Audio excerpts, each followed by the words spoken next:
What up, guys? Welcome back to my YouTube channel. I'm Matt Wyatt. So, I want to talk about the fourth James Cameron film that I've been wanting to review for a while. I know it's been months since I've last done a James Cameron movie review because I've only put out like three James Cameron movies so far for of the Terminator, Aliens, and the Abyss. Now I want to talk about the fourth movie, and I had a chance to go out to see it in the cinema when they did a re-release very recently, not that long ago. And it's called Terminator 2 Judgment Day. Now, I know a lot of people can be very annoyed every time I bring up T2, saying that this is my favorite film of all time, and it is my favorite movie of all time. It's one of my childhood movies growing up. For those of you who don't know that, I've watched the first two Terminator movies out of order as a kid, because the Terminator 2 was the first movie that I was shown to as a kid on the VHS tape from my older brother. He showed it to me at the time, and I fell in love with it, and I thought it was a fantastic movie.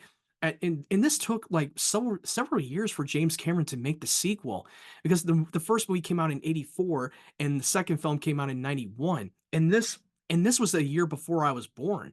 And I think that this movie still stands the test of time. It's the story, the writing, and the characters and the performances. They were flawless from beginning to end.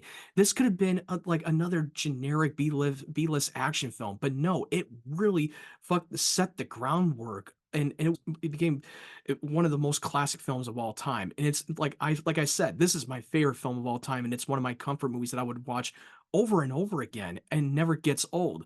And I recently went out to go see the re-release in the cinema not that long ago, and it was still amazing to watch it in the theater with an audience. The last time I saw it in the theater before this, it was like 5 years ago during the Alamo Drafthouse, and I did a double feature watching the first two Terminator movies in the same night and loving the shit out of it. And now you're following the story of Skynet has now sent another Terminator back in time to go after the new target, and it's Sarah Connor's son, John Connor, played by Edward Furlong. And now the future John Connor has sent a Terminator back who is reprogrammed to protect him at all costs, and is played by Arnold Schwarzenegger. Now this time around, he gets to actually play the hero of the story, because in the last Terminator movie, he played the main antagonist. And he's always been wanting to play the leading man and playing the hero and not the villain. But now this time he gets what he had wished for. And I thought he was phenomenal in the movie. And the villain that's going after Connor, who is a new Terminator model, an advanced prototype called the T-1000, who can shapeshift and touch someone in order to copy and be somebody else. And it's played by Robert Patrick himself. And I thought he was such a menacing, scary character that we haven't seen before. Probably in my top three favorite villains of all time. He really brought it his A game. He really made it very believable. And I thought that Arnold Schwarzenegger did a phenomenal job playing the Terminator, who is now the protector of John Connor.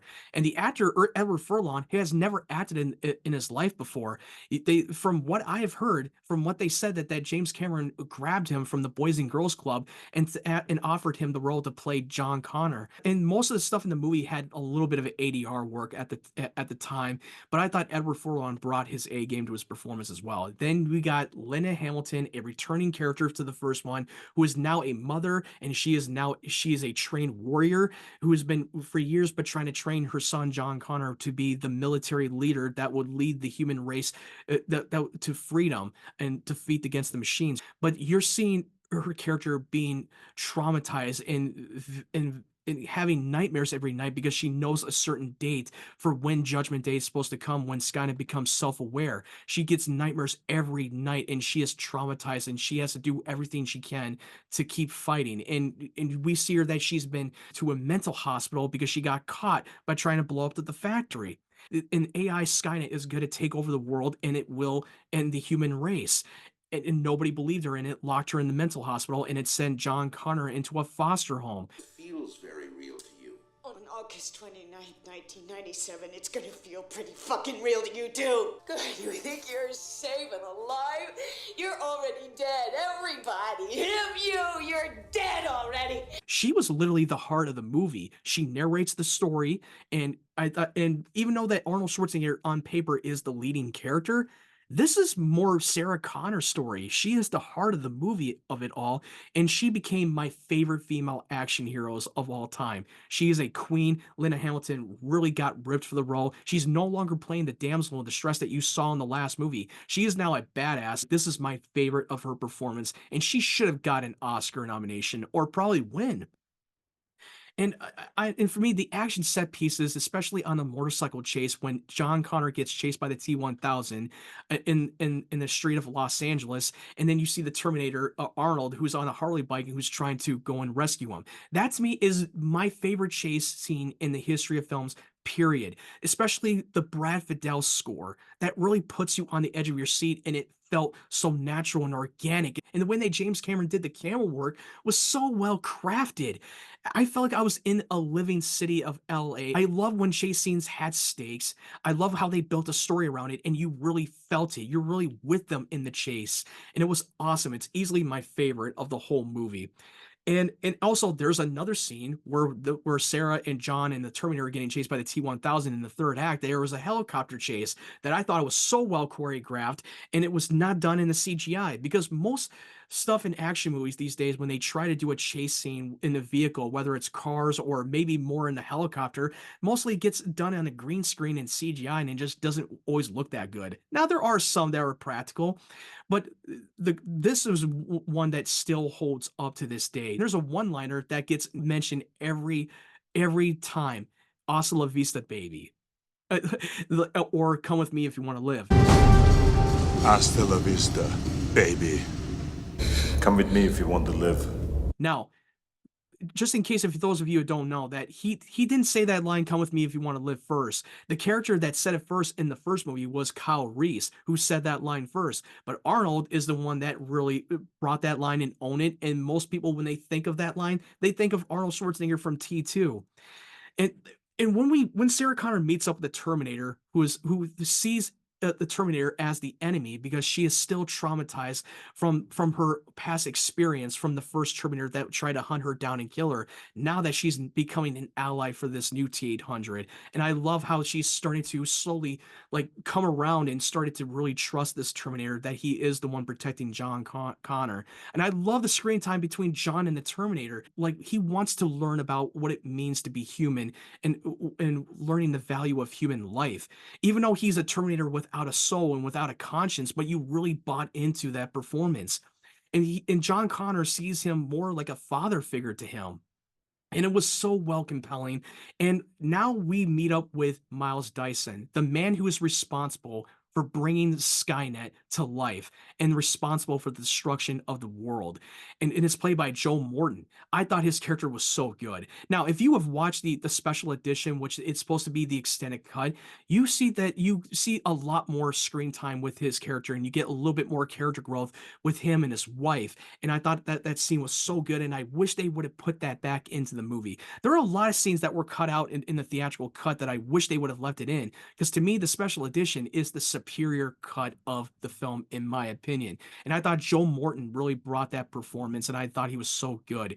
He's a character that doesn't really know anything what's going to happen. He thinks that this AI Skynet is going to change the world, but only now he discovers that it is not what as it seems. And then once you get into the third act, he really gets a redemption arc in this movie, and I thought he was so good.